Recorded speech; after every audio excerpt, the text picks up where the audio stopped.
Shortcut key কখনো মুখস্থ করতে যাবেন না, এটা মুখস্থ করা কোনো কিছু বিষয় না।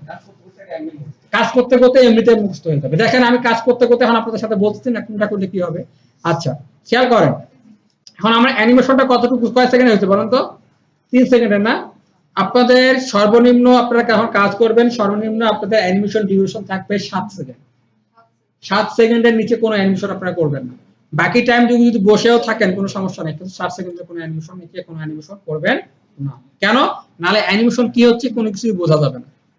ঠিক আছে? আচ্ছা এখন অবস্থা হচ্ছে আমরা হচ্ছে আরেকটা জিনিস শিখবো যেটা হচ্ছে আমাদের মোস্ট ইম্পর্টেন্ট এবং আজকে থেকে আমাদের কাজে লাগবে। সেটা কি? সেটা হচ্ছে কি করে আপনি রেন্ডার দিতে পারেন, অর্থাৎ কি করে ভিডিও আউটপুটটা দিতে পারেন, এটা আমরা আজকে দেখবো। এই জিনিসটা খুবই ইম্পর্টেন্ট একটা জিনিস এবং খুব মনোযোগ সহকারে দেখবেন এবং ব্রেক থেকে আসবেন এসে আপনারা আগে একটা জাস্ট ট্রাই করে দেখবেন যে রেন্ডার দিতে পারছেন কিনা।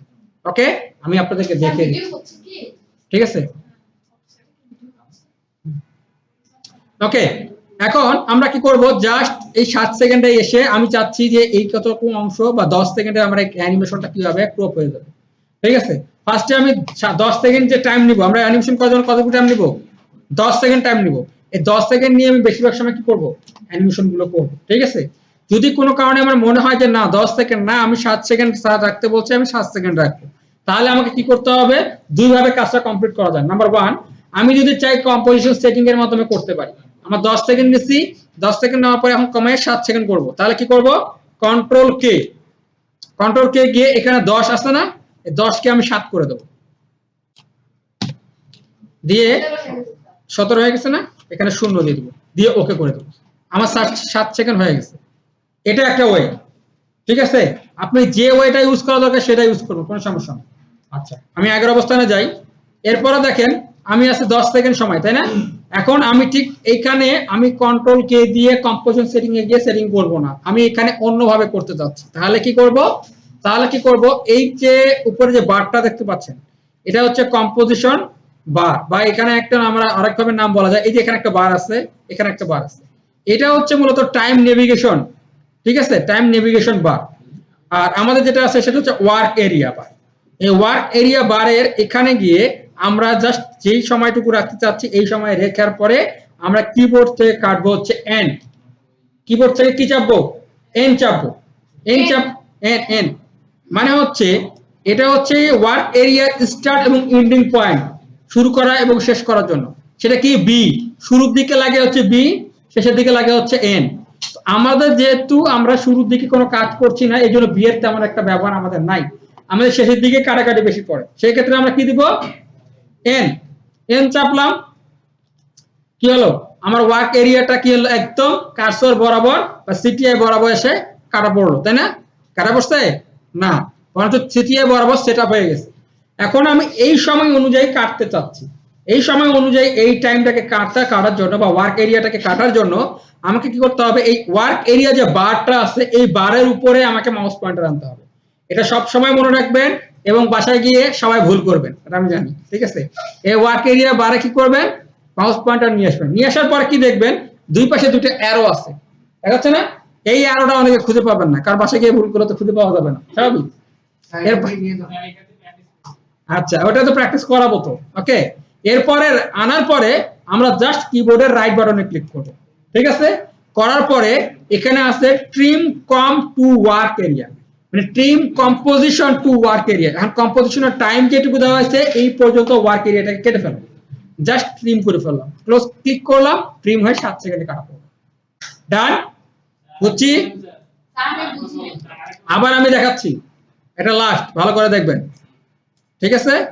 খেয়াল করেন আমার টাইম দেওয়া আছে কতটুকু, 10 সেকেন্ড। আমি শুরুতেই সবসময় আমি কাজ করার সময় কি নিব, 10 সেকেন্ড নিব। এরপর যখন আমার অ্যানিমেশন করা শেষ হয়ে যাবে তখন আমি দেখব বাড়তি কতটুকু সময় আছে। এখানে আমার অ্যাডজাস্টেবল একটা টাইম থাকবে, আমি 7 সেকেন্ডের নিচে কোনো অ্যানিমেশন করব না। ঠিক আছে? অর্থাৎ আমার 7 সেকেন্ডের নিচে যদি অ্যানিমেশন হয়ে থাকে ওকে ডান, সেইভাবে থাকুক। বাকি সময়টুকু যদি কোনো কাজ না থাকে ওভাবেই থাকুক, কারণ এইটা আমার প্লেয়ার অথবা অনলাইনে যখন আমি আপলোড দিব তখন জিনিসটা দেখতে এবং বুঝতে সুবিধা হবে। ঠিক আছে? এরপর আমি কি করব, কিবোর্ডে কি চাপবো, এন ন্যাশনালের এন চাপছি।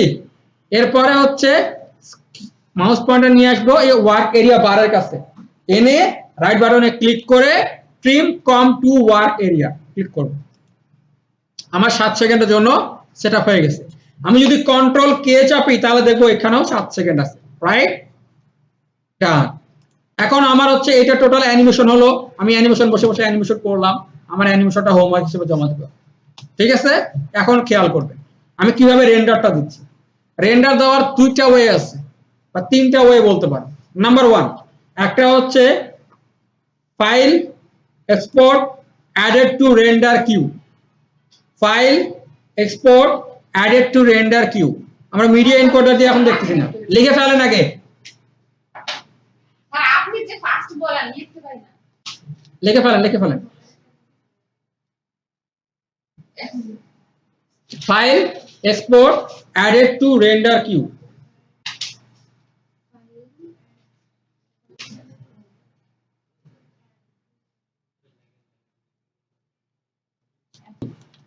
আরেকটা মেথড হচ্ছে কিবোর্ডের দুইটা কি, একটা হচ্ছে কন্ট্রোল প্লাস এম, ম্যাঙ্গোর এম, কন্ট্রোল প্লাস এম, এটা হলো শর্টকাট কি, রেন্ডারে shortcut key control plus M.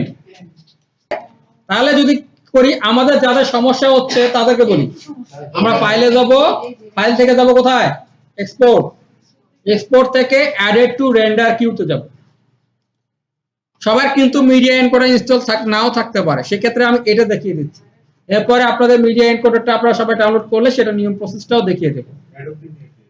Okay, added to render কিউতে আসার পরে আমাদের কিছু কাজ করতে হবে, তার মানে কাজ ছাড়া উপায় নেই, মানে ডাইরেক্ট সেভ করলাম সেভের মতো কাজ করবে না।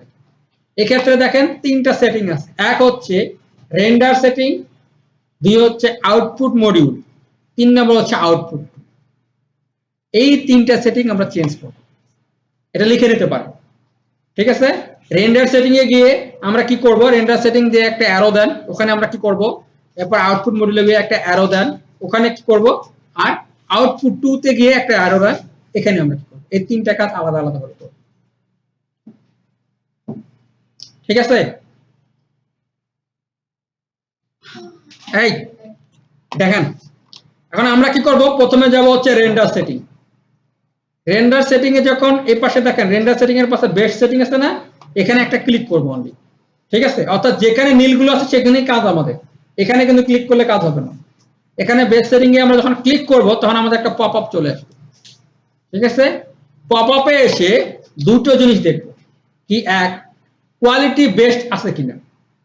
ওকে ওকে, কোয়ালিটি অল টাইম বেস্ট আছে কিনা চেক করবেন, আর রেজুলেশন ফুল আছে কিনা। ঠিক আছে, quality equal to best, resolution equal to full দিলে আপনারা বুঝতে পারবেন দুটাতে এই দুটো জিনিস আছে কিনা। ঠিক আছে, এই দুটো চেক করবেন। সাইজ তো আপনি দিবেন, সাইজ নিয়ে টেনশন করার দরকার নেই। ওকে, কোয়ালিটি এন্ড রেজুলেশন, এরপরে সরাসরি এটা এখানে করে দেব। ওকে, ডান, এটা হলো বেসিক নিয়ম। ওকে, তখন আমার কি হবে, একটু চেঞ্জ হয়ে যাবে। এখানে দেখেন কাস্টম বেস সেটিং। ঠিক আছে, আচ্ছা এটুকু চেক করে দেখলাম আমার কোয়ালিটি এন্ড রেজুলেশন। এরপরে যাব আউটপুট মডিউল, এখানে একটা ক্লিক করব, লসলেস। ক্লিক করলে আরেকটা পপআপ আসবে। এই পপআপে গিয়ে আমাকে একটু দুটো জিনিস চেক করতে হবে। এক, ফরম্যাট। ফরম্যাটের এখানে ফরম্যাট ইকুয়াল টু দিয়ে স্টপ থাকে, format equal to stop then. ওখানে আপনি যেখানে লিখছেন, যেখানে আউটপুট মডিউলটা সেখানে দেখেন ফরম্যাট লিখে দেন, একটু স্পেস। এখানে দেখেন দেওয়া আছে এভিআই এবং আরো অনেকগুলো অপশন দেওয়া আছে।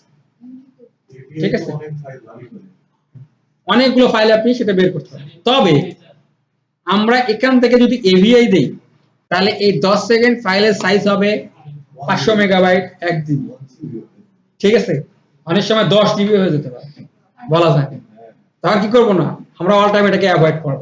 এটা তখনই আমরা ইউজ করব যখন আমরা কোনো কাজ ক্লায়েন্টকে ফাইনাল সাবমিট করব, অর্থাৎ কারো কাজ করছি, কোনো ক্লায়েন্টের কাজ করে দিয়েছি, দেওয়ার পরে আমি ফাইনাল করছি, আমার সাথে ডিল, ক্লায়েন্টের অ্যানিমেশন ওকে, এখন তাকে হাই রেজুলেশনে একটা ভিডিও দিতে হবে, তখন আমরা ইউজ করব এভিআই।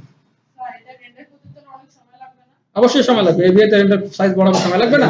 এভিআই টা মানে সাধারণত কি কাজ ইউজ করে আমরা, হ্যাঁ এভিআই টা শুধুমাত্র ফাইনাল আউটপুট দেওয়ার জন্য। ঠিক আছে, হ্যাঁ বুঝলাম না। প্রফেশনাল ক্ষেত্রে হ্যাঁ, প্রফেশনাল ক্ষেত্রে, নট অনলি শুধু প্রফেশনাল। আপনি যখন কাজ করে যখন কোন একটা জিনিস আপলোড দিবেন অর্থাৎ আপনার পার্সোনাল কাজ ইউজ করবেন, তখন ফাইনাল আউটপুট যখন দিবেন যে না কোনো আর কারেকশন নাই, অ্যানিমেশন ফুল ডান, ঠিক আছে, তখন আমি দিব এটা চাচ্ছে কি আমি কোন একটা জায়গায় এটা প্রদর্শন করতে চাচ্ছি, তাহলে আপনি তখন হাই রেজলিউশনে দিবেন। আর যদি আপনি চান, ফ্রিল্যান্সিং এর ক্ষেত্রে এটা কিভাবে ডেলিভারি করা হয়? এটা হচ্ছে আপনার ড্রাইভে আপলোড করে দিতে হবে। ড্রাইভে আপলোড করি, হ্যাঁ, গুগল ড্রাইভ হোক বা অন্যান্য ড্রাইভ আছে না, যেমন আছে আপনার মেগা আছে, তারপর হচ্ছে টেরাবক্স আছে, মেগাতেই একটা হ্যাঁ, ওখানে দিয়ে ওটা দিয়ে দিবেন। ওটা নিয়ে আপনার টেনশন নেওয়া দরকার, কারণ ওটা ফাইনাল আউটপুট দিয়ে দিচ্ছেন আপনি আপনার পেমেন্টও পেয়ে গেছেন, ফাইনালি দিয়ে দিচ্ছেন। এরপর উনি ওনার মতো নামই ওটাকে ইউজ করেন, কারণ হাই রেজলিউশনে ওনারটা কি হতে হবে, উনি যখন ওটা যে কোনো ওয়েবসাইট ইউজ করতে পারে বা টিভি চ্যানেল ইউজ করতে পারে বা অন্য কোনো সোশ্যাল মিডিয়া ইউজ করতে পারে, সেটা ওনার বিষয়, ঠিক আছে। তখন শুধু ইউজ করবো এপিআই। তাহলে আমরা এখানে ইউজ করবো কি, এখানে আমরা ব্যবহার করব কুইক টাইম। ফরম্যাট কি দিব, কুইক টাইম, ঠিক আছে। MP4 নাই এখানে স্যার, এটা হচ্ছে সবচেয়ে লাইট, MP4 নাই, হ্যাঁ MP4 না, এই যে QuickTime MP4 by default নাই, বাই ডিফল্ট নাই বলে তো এখানে একটা জিনিস আমরা কুইক টাইম ইউজ করব। তাহলে MP4 থাকলে এত তো বলতাম না, হ্যাঁ কনভার্ট করে নিতে হবে। হ্যাঁ, ওখানে কারণ হচ্ছে MP4টা হচ্ছে 2016 পর থেকে বাদ দিয়েছে, বাই ডিফল্ট বাদ, ঠিক আছে। ওটা আবার মিডিয়া এনকোডার দিয়ে করা যায়, বাট এখানে এটা রাখেন। ওকে, এখানে আমরা কি ইউজ করব, কুইক টাইম। এক্ষেত্রে আপনার তিনটা প্লেয়ারের যে কোনো একটা প্লেয়ার যদি থাকে তাহলে সবচেয়ে বেটার হয় এবং সবচেয়ে বেস্ট আমি বলে দিচ্ছি। তিনটা প্লেয়ার লাগবে এই ফরম্যাটটা প্লে করার জন্য। নাম্বার 1 একটা হচ্ছে quick time player, number 2 VSC player, number 3 পট প্লেয়ার।